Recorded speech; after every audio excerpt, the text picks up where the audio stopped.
We're good? Yep, we're good.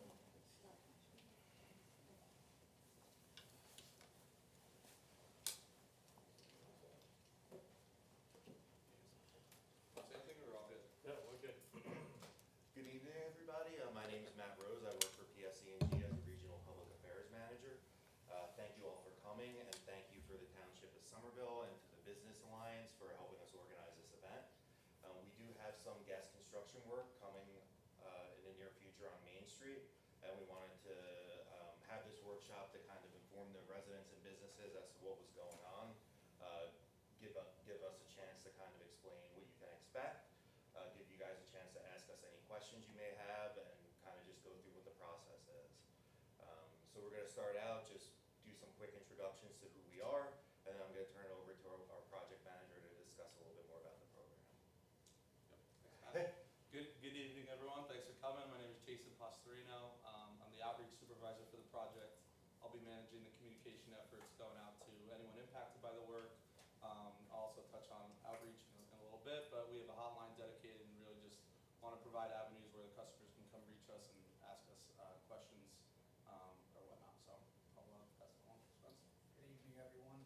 My name is Spencer Parks. I am the Senior Construction Supervisor for PSE&G at Mid-Central Gas Construction, and I will be assisting with the construction, overseeing our supervision and our contractor and mobile crew team.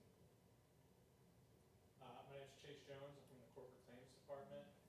The central area is the area I handle, so any claims arising out of negligence on behalf of PSE&G, I would be the person handling that. Good evening, Mike Gallagher. We're not going to have any negligence here.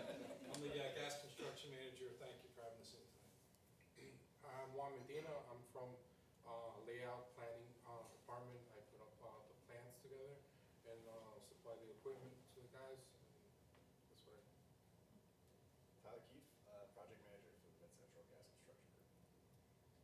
Good afternoon, everyone. My name is Sandra Almeida, and I am the project manager for Mid-Central. Yeah, so we're going to switch over to a presentation. Now we'll kind of go through the different phases of the project and different aspects of it. We'll have different subject matter experts talking on each slide, and then at the end we'll open it up to Q&A. Sit down and then that's our slides. Good afternoon, everyone. So we're going to go through some slides together, and then we request if you have any questions or there's anything that we have not covered in the presentation, we have a Q&A session at the end, so you can just hold your questions because we might cover it, maybe not in this slide, but in a slide that comes next. So with that said, my name is Andrea. We're being in Somerville for about 3 years. This is going to be our 3rd year, so it's been definitely a good ride. We had good relationships with municipality and the residents. A lot of people in my team had talked to some of you and kind of explain our work, but now we're coming at the end. So I just want to go an overall presentation of what we have accomplished so far. So our main program is called Gas System Modernization Program, GSMP for short. Sorry, too low. I need to scream more. Hello? Okay, better. So like I was saying, so we are part of the Gas System Modernization Program, GSMP for short, and the purpose of this program is to replace our aging infrastructure, our aging gas infrastructure in the ground. So this goes through a formula that is revised by some of our planning team, where it depends on the age of the main that is in the ground, the material, and the amount of leaks that we have each year. So everything is set up into a formula, and then the program spits up a list of streets that are going to be affected.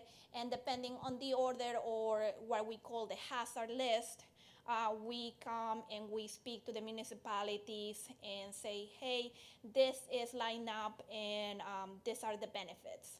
So some of the benefits that we have for this program is reducing the gas leaks. I don't know if anybody has seen Some of our team members are from another department doing little holes in the street, and all of a sudden you have a Swiss cheese on the road. That usually happens because in order for us to find a leak, we need to find, like, we can only smell it. So we're digging for gold practically. And in order for us to prevent now, we're trying to get ahead of that and replace the whole main. Put new infrastructure so you guys don't see that, because a lot of times what we run is that the towns spend a lot of money paving and restoring all these roads, but if the infrastructure is not there, then you're still gonna have all these leaks. And no one wants to see a nice restored road being dead out, like, 3 or 4 months later, right? So that's one. And then the next one is we reduce methane emissions. So that's, a byproduct of gas. And then once we replace and we put a higher pressure of main, then the benefits are that people can actually have the high saving appliances and see benefits, right? Because we are putting more gas into it, and it just gives you like the really savings star that you see in all your appliances. Now with this program, there is an effort of putting the meters outside.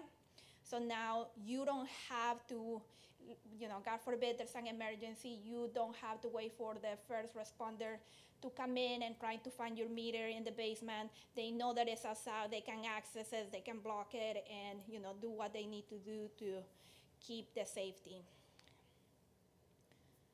So far we have installed 8.7 miles of main in the ground in Somerville, and 1,071 services. The remainder of work that we have is half a mile and 66 services. And all this is concentrated in a small part of Main Street and Division Street. As of now, during our restoration efforts, we have restored West High, North Outery, Mercer, Davenport, Maple Street, Grove Street, William Street, Hamilton Street, and Fairview Avenue, Haynes, Kirby, and Van Doren Avenue. And this is just a short list, and May of 2024. And then in November of 2024, we did the portion of Main Street from Gaston to Haynes Street. Our give is that after our work is done, we will come back and restore the portion of Main Street that we're gonna be working on spring of 2025 of next year. So this is an overall map of all our work that we have done in this specific grid. This only covers PL 315, so like I was saying, once we have this formula and they give us the list of streets, they is separated by different grids. So we have 2 different grids in Somerville. This only covers the one that is in this area. And I know, like, it's very confusing. It's a bunch of lines that people probably are not able to read. Our work is the bold lines. So if you see the really thick black lines or the really thick purple lines, that demarcates a word. So we don't open all the streets, we just open the streets that are bolded. So everything that has the bolded is what we have in this map. But if you see the the green square, that's the work that we had left over. So this is what we're gonna be talking about tonight. Which is the work between South Derry and South Bridge. Can you just go back one? Okay. And so this work involves a lot of coordination, and we have a lot of business in the area. We have a lot of residents in the area, and we understand that this is a very busy street where a lot of your livelihood is going to be affected because of the hours.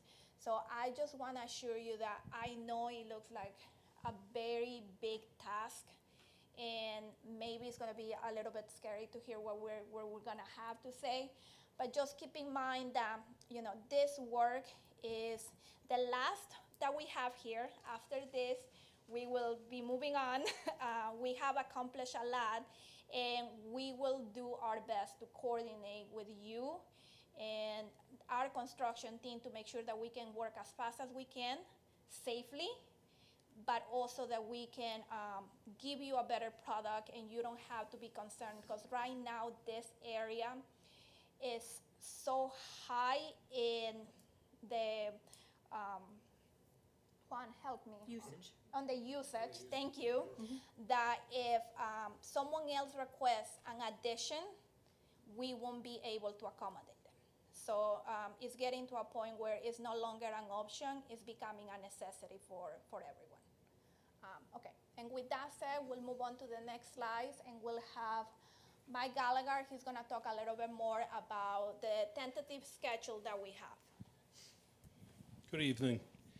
Just to go over a couple things that once we start construction, so we're looking to, the first week in January 6th, we're looking to put test holes in on the street to locate our facilities, see exactly where they are, and that way we'll be able to come up with a good game plan to approach this. Probably around the 13th of July, we'll be able to start looking and start installing gas main. We're going to do nighttime work. At that point, we're going to have detours. We're going to kind of start down by Bridge Street.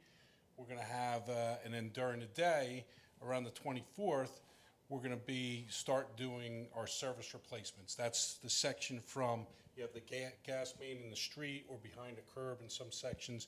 That's what runs to the businesses or the residents in the areas, the service line that brings the gas into the residence or the business. We're going to do nighttime work with that. Any work that's involved in the street, anything that's behind the curb, we'll do that during the day with detours set up, where we'll just be able to shift work back and forth behind the curb line. We're looking to have all that completed by the 31st of March, and then start like in mid-May, once the asphalt plants start opening up, and once we have our settlement period to make sure that nothing's going to settle anymore, then we'll start doing milling and paving of Main Street. A couple areas of concern that we have as we go through it, just getting final approval for our construction window, which is January to March. It's a pretty tight window. We're only going to be able to get a section of that work done during that time period. We're going to have to come back at least one other time to complete the rest of it. We still have DOT detours, that requirement, and tentative approval for working hours between 8 p.m. and 5 a.m. in the morning, and we still are waiting for our DOT permits to come through. And as I said, we're anticipating at least coming back one other time to complete the work because of the tight construction window. Okay, go to the next slide. This shows us a little bit of our detour plan that we have right now. Looking to when we have Main Street closed down, we're going to have 2 detours set up. One on Memorial, that's going to be a 2-way traffic back and forth, and then one on West High, that's going to be a 1-way traffic. As you can see in the arrows, if you look on the bottom, Memorial, you see the blue arrows going 2 ways. That'll be 2-way traffic, and then up top on West High, it'll just be 1-way traffic through there.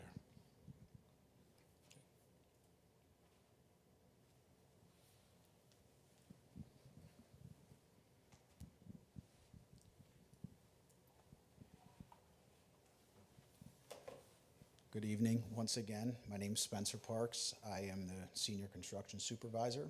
I'd like to review some of the phases of construction. So the first phase of construction is the gas main installation. So you can see in one here, to upgrade the gas lines, we're going to be digging trenches, primarily in the road, and we're going to lay the new pipe. Once we energize the new pipe, we install and we backfill. In phase 2,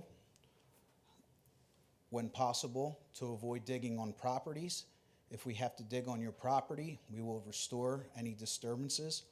After the service line is installed, grass areas are repaired and seeded, and concrete or asphalt openings are patched, and final restoration work is scheduled. So once we energize the new gas main that's installed in the roadway, we are going to move on to the services, connecting the services to the new line, as you see here on diagram 3. So a technician will access the home to conduct the in-service gas line and the new gas meter. For many customers, this project involves relocating your gas meter. If your meter is inside, we will move it to outside of your home or business. We contact the homeowners and the businesses prior to that through our outreach program. And then once the service lines are connected, we'll move on to the restoration phase.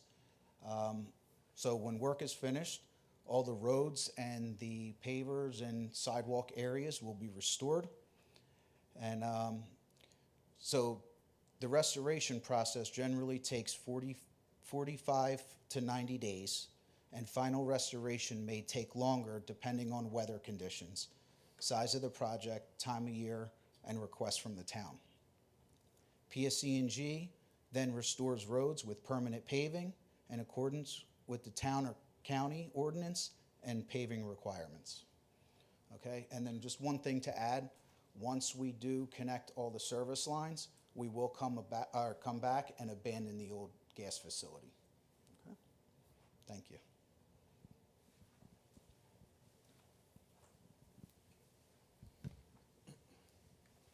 Good evening, everyone. Again, Jason Pastorino. I'm the outreach supervisor for the project. So obviously, I'm sure there will be questions in regard to the project and, how will people get information? How will they get details? Who can they ask questions towards? We definitely have a dedicated and detailed outreach plan and strategy that we'll be following, which includes various touches of communication to customers. We'll be doing door hangers where we'll stop by and leave a door hanger with a letter. We'll also be mailing letters that have information about the project, as well as providing our hotline, which I'll touch on as subject in a second. I'm sorry. We'll be doing phone blasts, email blasts. We definitely will be partnering with the DSA to help get communications out, as well as details about the project, where people can really just, again, come and ask us questions if there's any issues or inquiries that they have. We certainly welcome questions. We want people to reach out and to call the hotline. That way we can work one-on-one to address those questions or potential conflicts or concerns. We'll also be sending out weekly email updates to the township. That's something that we've done in our previous projects and in other phases. Again, just our goal is to do periodic touches to the businesses, to anyone impacted. That way they can get consistent details, again, as well as reminders about the project to let them know where we're at, how much longer we have. Again, provide an avenue for them to ask questions. And again, we just want to be transparent and form a partnership with the customers and the communities that we're working in, which is why we're going to be doing so many different communication touch points. So here's some examples of our outreach material. Again, as I kind of touched on earlier, we have a door hanger that we'll be distributing, and attached to that door hanger will be some graphics as well as some literature about the project and why we're doing it, as well as a letter attached, which again will have additional details about the project, work hours, again, our hotline, which I'll touch on in a second. Again, the letter, which has additional information about the project. Our construction teams will be equipped with hotline cards, and I have some here if anyone's interested. I'd be more than happy to pass them out. But our construction team will have those cards on site, so if anyone approaches them, they'll hand them out, and they pretty much just has a little bit more information about the project, as well as our hotline on there, which just, again, we encourage people to reach out to the hotline, as well as some FAQs that we're more than happy to distribute or send out if anyone's interested. And as I mentioned earlier, we will have a dedicated project hotline, which we highly encourage people to reach out to if they have any questions, concerns, inquiries, etc. The number, as you can see on the screen, is 1-833-661-6400. And again, when you reach out to the hotline, it goes directly into my team's email, and we respond within 24 hours or less, potentially 48, depending if it's the weekend. Just to provide a follow-up, let you know that we're investigating your inquiry. We work very closely with the construction team, so essentially we're kind of the middleman liaison to get your question or concern to the project team to make sure that it's properly addressed. So we definitely highly encourage people to reach out if they have questions. We also have a GasWorks email that again goes right to us, and that email is gasworks@pseng.com.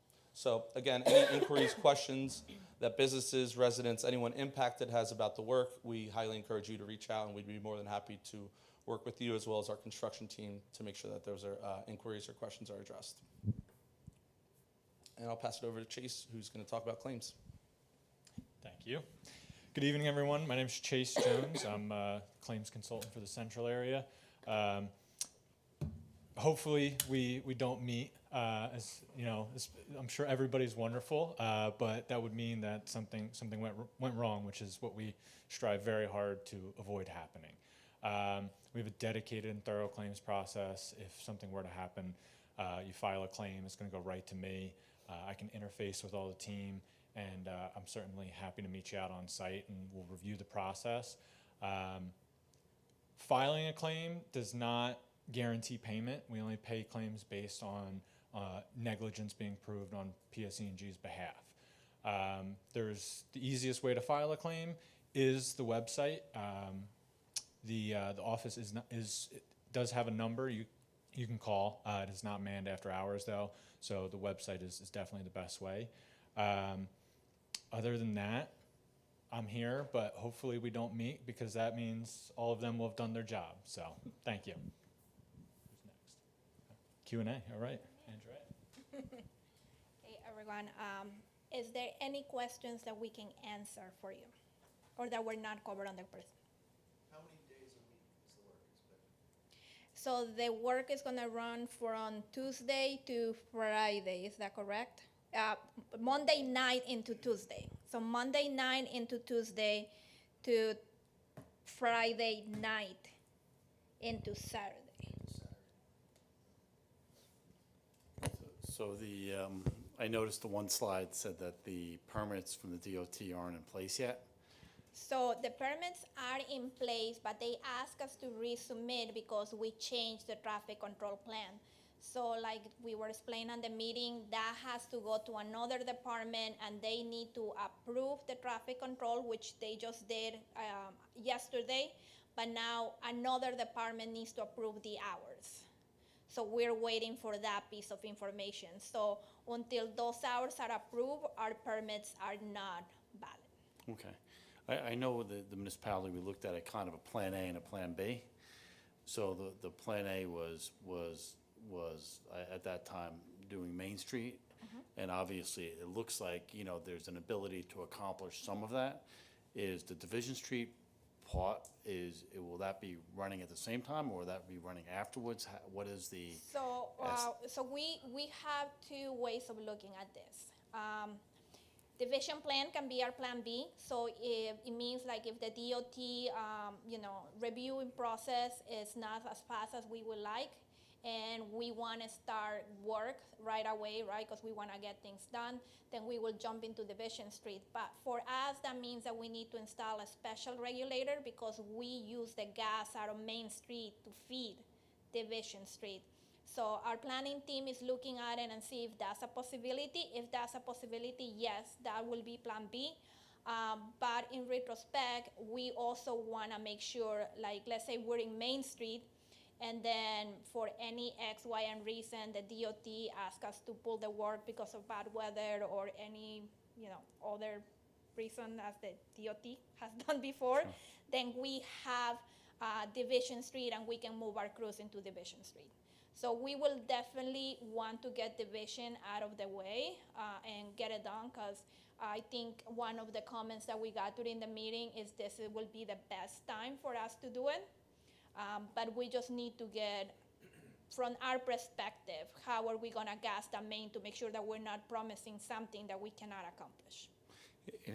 But can we talk a little about Division? Yes. So obviously Main Street's a trench the entire way, and then abandoning the existing line. is Division Street a trench, or is that, So Division Street is technically an upgrade, which means, so the difference for, people that doesn't do this for a living, when we do main installation, you'll see something like you saw in the pictures. It's gonna be a big trench across the road. There's parts in our system where our main is good enough, and we can use the main, but we just need to upgrade the services. I mean, the service need to be bring up to pressure. So for that, we do a 2x3 opening, and we use the same line, and we try to use it as a sleeve and push it up so that way we don't have to dig an additional trench. Now, with that said, that is the best case scenario. Sometimes we try to do that, and then, we get stuck. So if that happens, then all bets are off. We need to open a trench. So while, yes, the plan is to do an upgrade and just do a 2x3 hole per service, that might not be what really happens when we go out there, because we don't know what division looks like. And also take into account that even when it's a 2x3, division is so congested that it might be a 2x3 every 2 feet. So at that point, it's gonna be just like if we did a trench. okay. And Main Street is mandated by the DOT to do in the evening, and if you were to pivot to Division Street, that's during the day, correct? Correct. So Division Street, the township has been kind enough to work with us, so they got given a day hours. But Main Street is a DOT road, so we need to adhere by whatever our permit said. And we have had several conversations about bringing this work during the day, and it's just not something that they're able to accommodate. Will Main Street be completely shut down when they're doing the work? Yes, so I want to present the worst case scenario. So yes, the Main Street will be completely shut down from, can you bring the detour back up?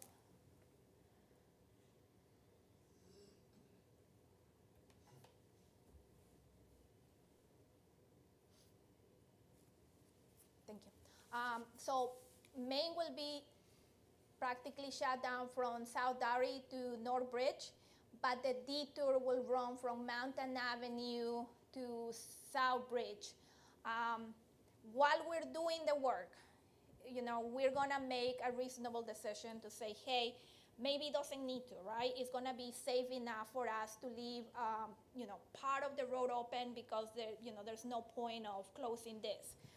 But that will have to be a field decision, and it might work Monday through Wednesday, but it won't work Thursday to Friday. So for everyone's sake, so we can keep things orderly and people don't get upset at us, this is the detour that we will be sticking to. If we can accommodate and, obviously try to work with the town to make it shorter, we'll be more than happy, but the signs will stay.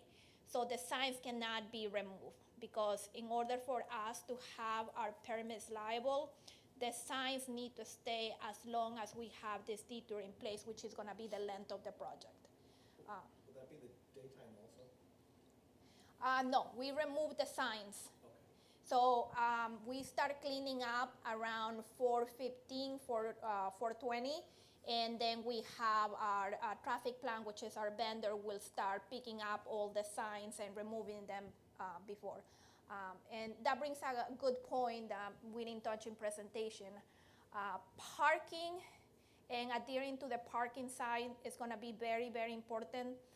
We did the other side of Main Street last year, and one of the biggest issues that we run into is that we spend 1 to 2 hours of our time trying to find the owners of the cars that park in the no parking signs, which meant that instead of us starting at the right time, we started 2 hours later, which shrank our productivity for more than half, because until the guy set up the equipment, set up everything, and then all of a sudden it was time to clean up. So the importance to adhere to parking signs, and trust me, I live in a small town. I know how hard parking is. But it's just the longer that we have to be there, the more, pain that it's gonna be for the residents. Do you have any idea what side of Maine the trench may be? No, but we are doing test holes the week of the 6th. So the whole purpose of doing that is for us to have an idea of what's in the ground, because usually we try to put our main as close as to Old Main as we can. But here is an unknown because there's so many utilities in the ground. We also have an electrical bank that is closer to the sidewalk, and other unknowns that we're just finding out. So yes, I can say, hey, we're gonna stick to the right side or we're gonna stick to the center. But if we go there and there's a water main or something that I didn't see coming, then I have to adjust where the location is gonna be.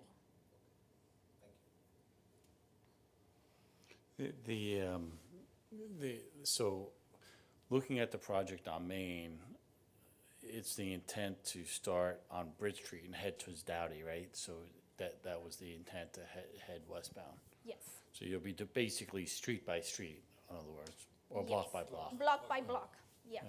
And the purpose of doing that is because we understand, coming the summer, there's a lot of events happening in the town.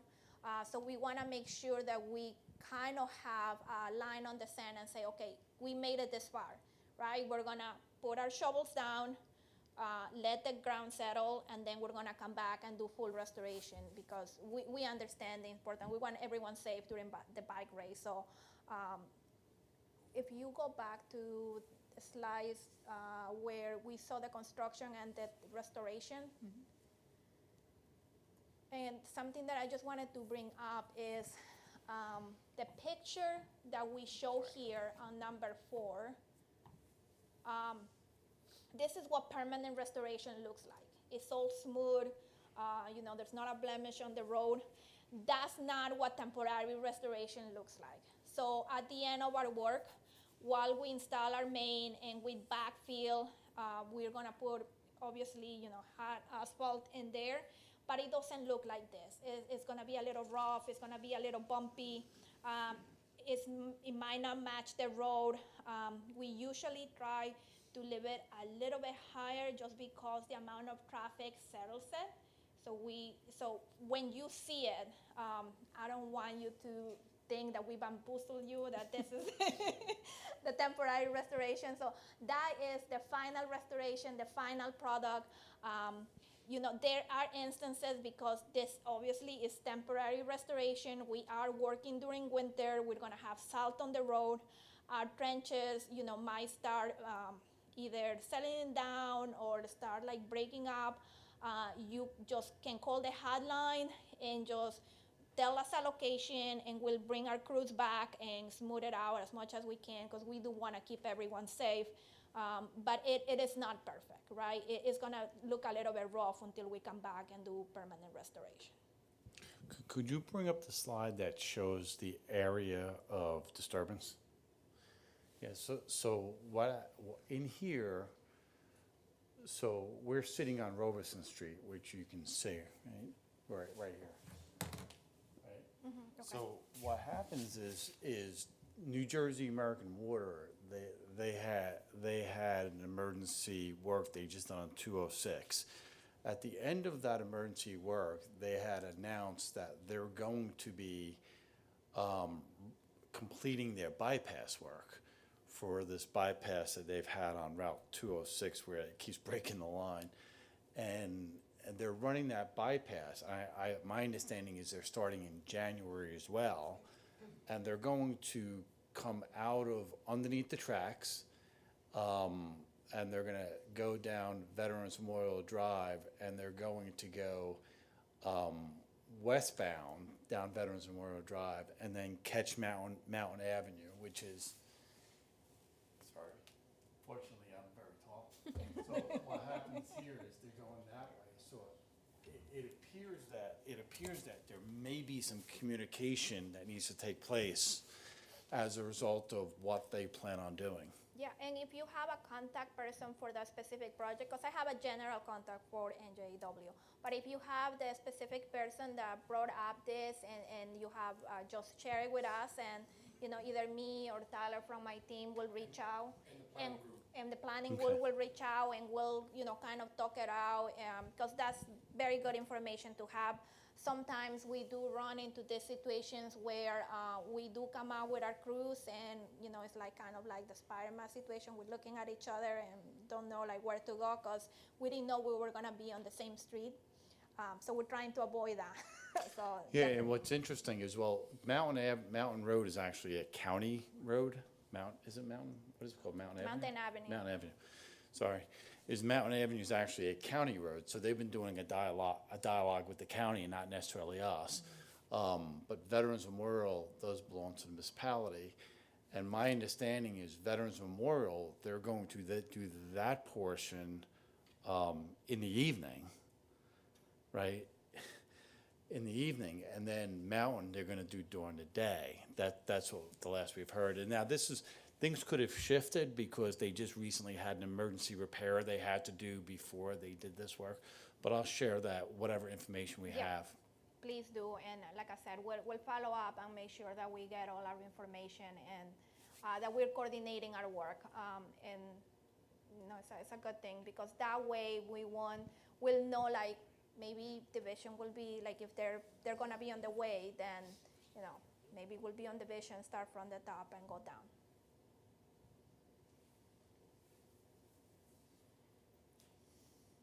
Hello. Have you coordinated with the fire department on what you're doing? Jason, have we reached out to them?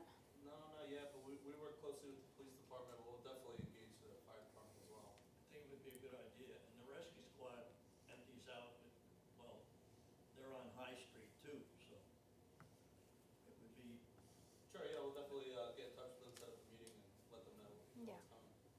And then eventually, in a perfect world, and we always try to do this with all the municipalities, we have a 2-week look-ahead schedule, and we make sure PD is there, any other emergency services like the fire department, if there is a hospital or we're close to a school where we're in the way of the bus route, we make sure that the person that does all the coordination is part of the email so they can see, what street we're gonna be on or what, any issues that might arise that is out of our control.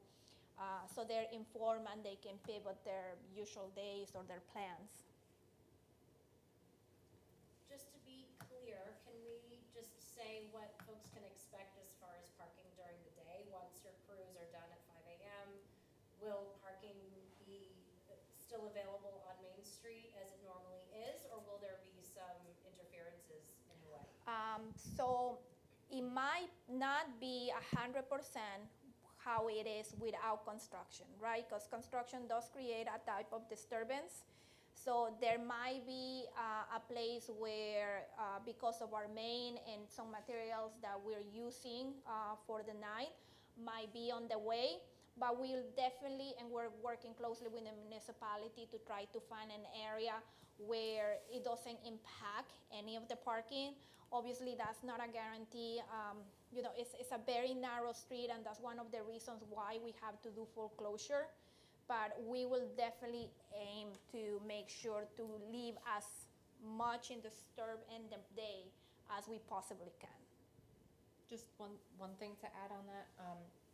When we do the daytime work that's behind the curb out of the roadway, we would have to do a lane shift, so they would have to close the parking in that section just for that day, but that would be, Block very to block. small section that Yes. they would do that. And then even to Kay's point, like during services, right, when we are doing connections, even if it's not right on the main road, just for the safety of the crews and the safety of the pedestrians, we kind of like close that block, right? So we'll ask you to walk around. So you can walk through it, but you just can't drive through it. So logistically, when you're doing the block by block in the evening, are the services being done at the same time, or the services are gonna get completely done at the end that Yeah, so project? the sequence of operations is we need to put all the main in the ground up to a certain point, right? So right now we're breaking it down in pieces, so we're gonna try to aim to do one block at a time. So we're gonna put main throughout the whole block, and then we need to put gas in the main, right? So there's gonna be another crew that will come in, will tap the old main, will energize the new main, and then we'll start making appointments to do the services.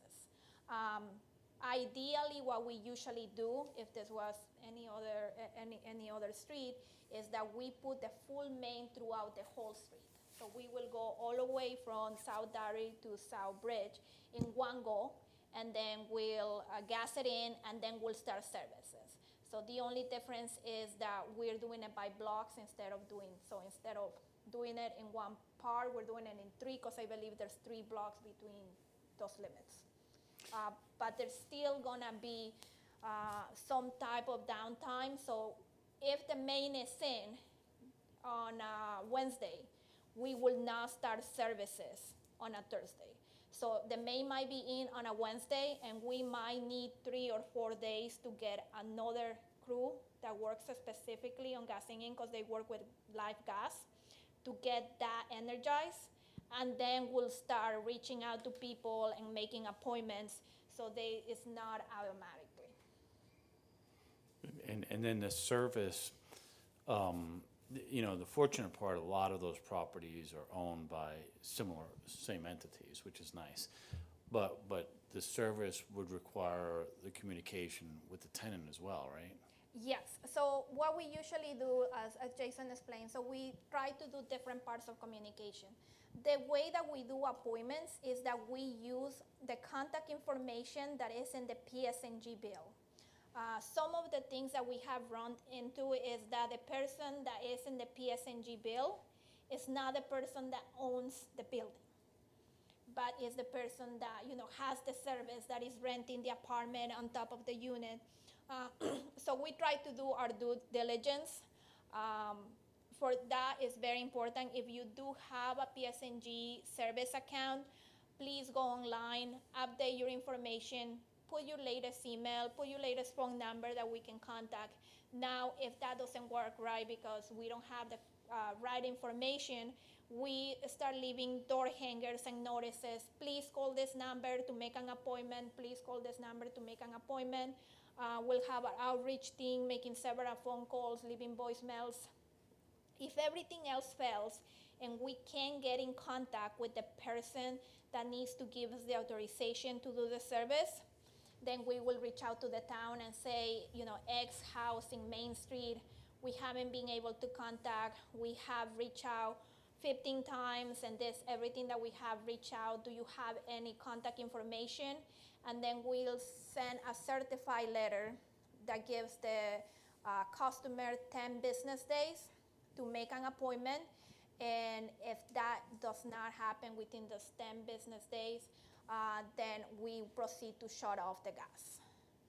We definitely try to avoid that. It's a very long process. Sometimes it takes 3 months, because we say 10 business days, but we try to give as much leeway as possible. We only do it at the very, very end if your residence is the only one holding us for us to finish the project, and if paving season is reaching to a critical point where we know if we don't abandon this main by March 15 of 2025, this will not get paved.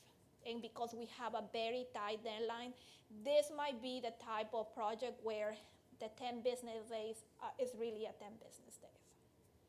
So just to keep that in mind. We don't like to do shut off. It's very painful for both sides. But just as an FYI, if we do happen to do a shut off service and you no longer have a gas service, you do need to start a new application. Like if it was a new service to get your gas back up.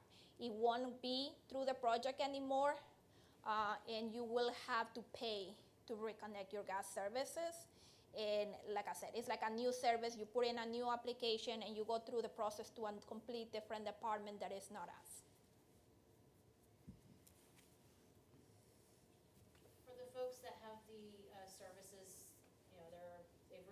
to you and they're ready to connect it, how long can they expect to be without service? If they're a business, for example, do they need to shut down a restaurant?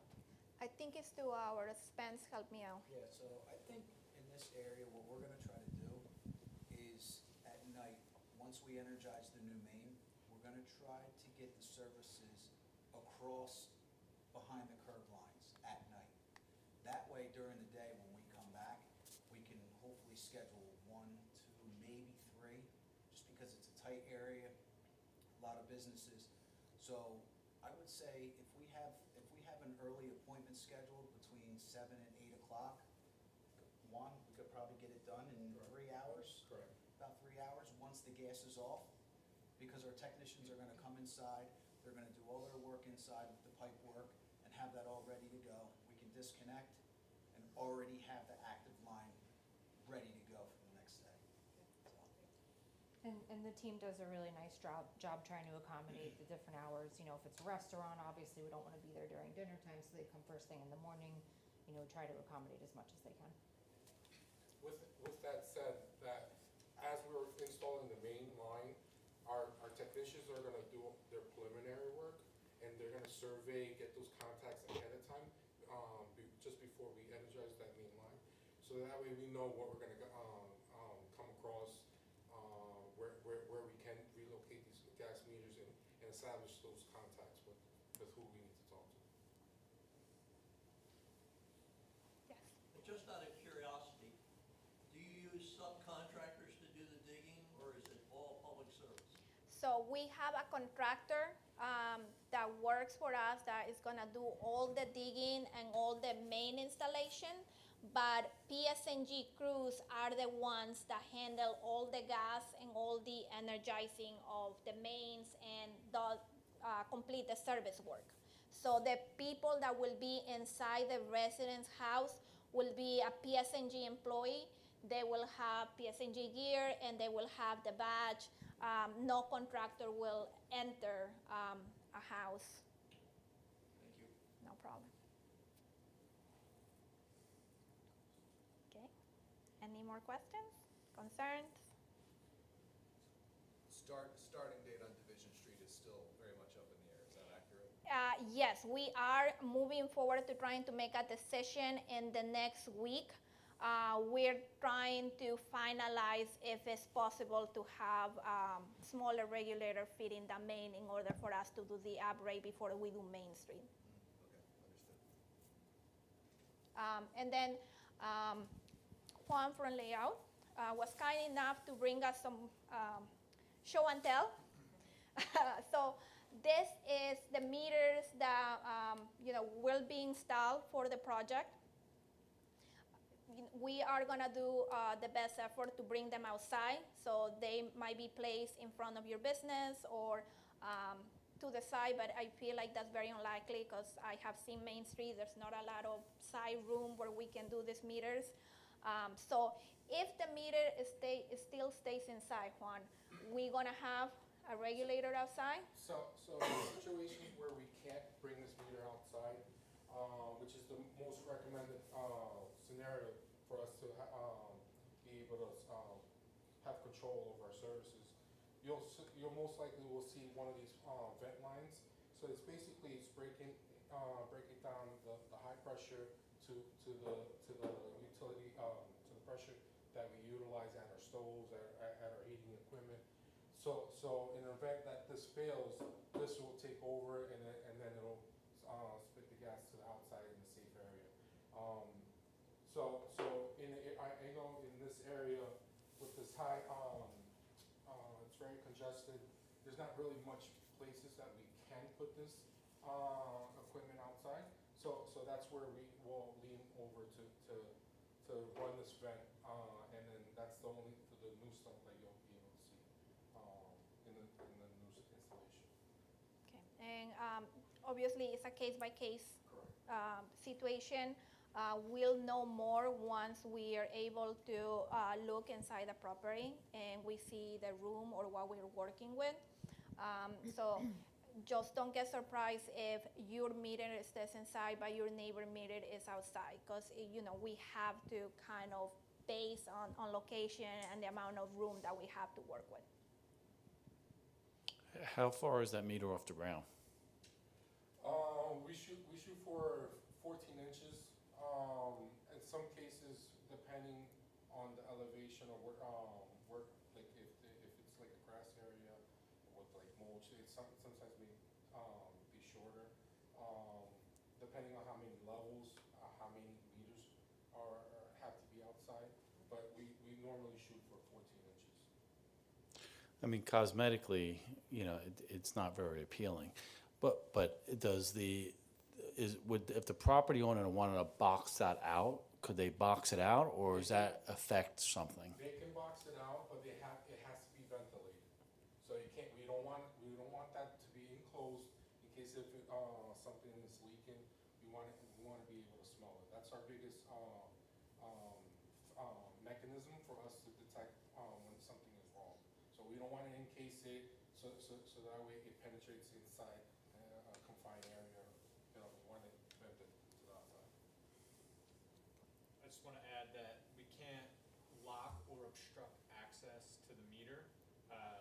So if there was an emergency, if they were to build a box around it and they were to have adequate ventilation, they would still need to be access to the shutoff, to the meter, to the piping, in order for us to perform a meter change or any maintenance or repair around that meter. It's very, you know, some of the older houses we see, meters get walled in, and it says it right on there to not restrict access on that little white tag. So if anybody's going to box in a meter, they need to be cognizant of that, because in an emergency scenario, we would do what we had to do to access our meter.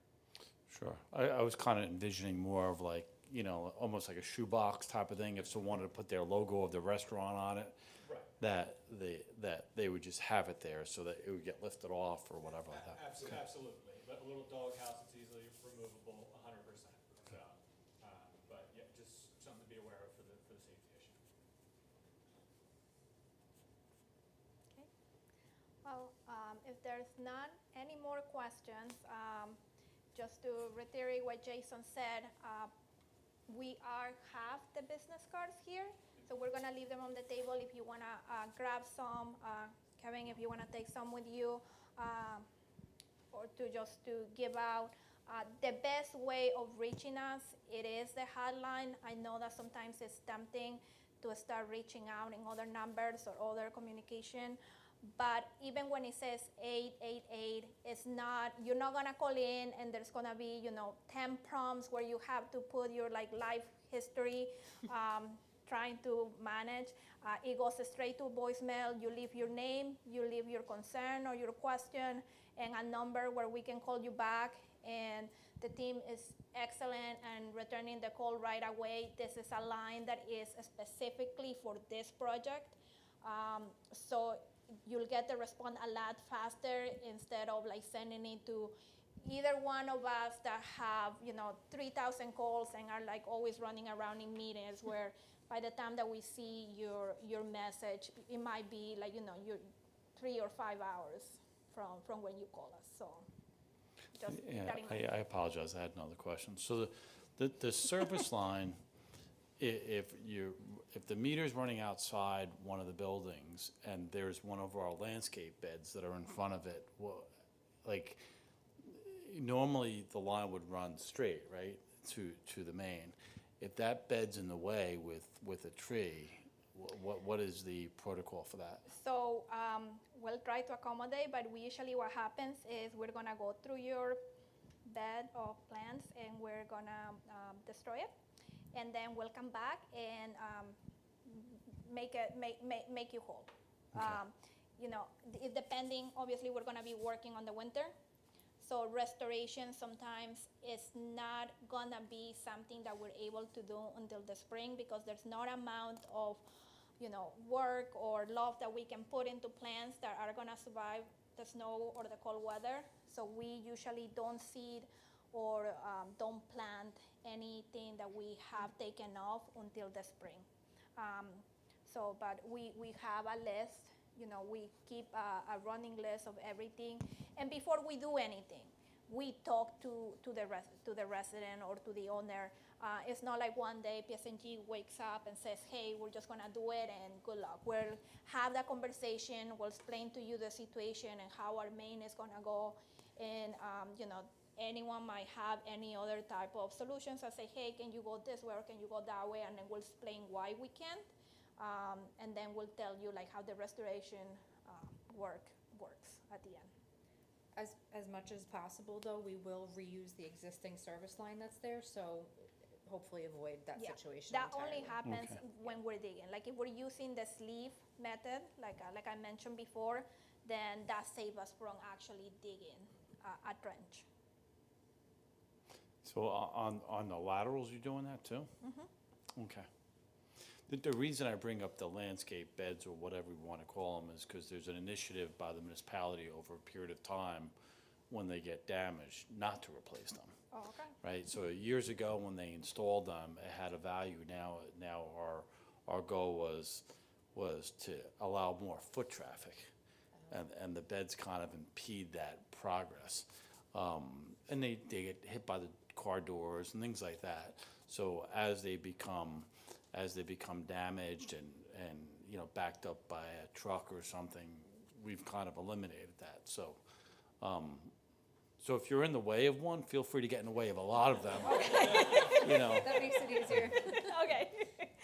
I'm here trying to give you the speech that will protect Yeah, the yeah. flowers, and you're like, no, that's not what I was going to. So I did survey the area, and there are 2 gas valves in certain sections where our line does go through, so.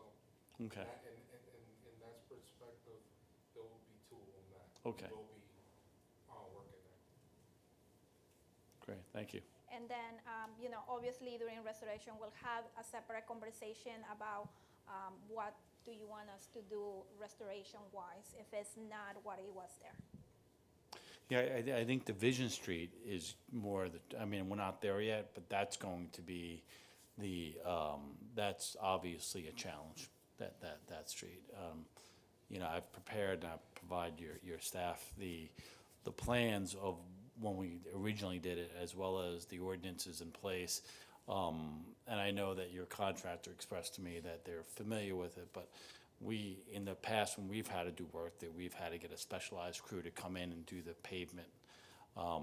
So it's definitely gonna take, you know, it's a challenge, and I think that's gonna be a struggle that we're gonna have to, you know, to navigate. Understood. Yeah, and I know that our contractor is Henkels and McCoy, is working, and we're getting all like the specs that we need in order as for a kind of plan how is that gonna look at the end and what can we do to like kind of get ahead of the game. If it's not something that we can accomplish with the resources that we have, then we'll be looking into having someone else. Okay. Well, thank you everyone, and then I'll give it back to Jason. Yeah, really just to close it out, just wanted to thank everyone for coming out tonight. Thank you for Somerville for hosting us today and allowing us to be here. And you know, we definitely look forward to you know, partnering with everybody. Thank you to the Downtown Somerville Alliance as well. They'll be helping with our communications efforts, but looking forward to you know, building this gas grid successfully, safely, and efficiently. So thank you everyone, and hope you have a great night, and thanks for coming out. If you want the hotline cards, I'll be distributing them. I'll give my business card out as well, but anything you need, you're more than welcome to come up and speak with me. So thank you again everyone, and have a great night. Great, thank you.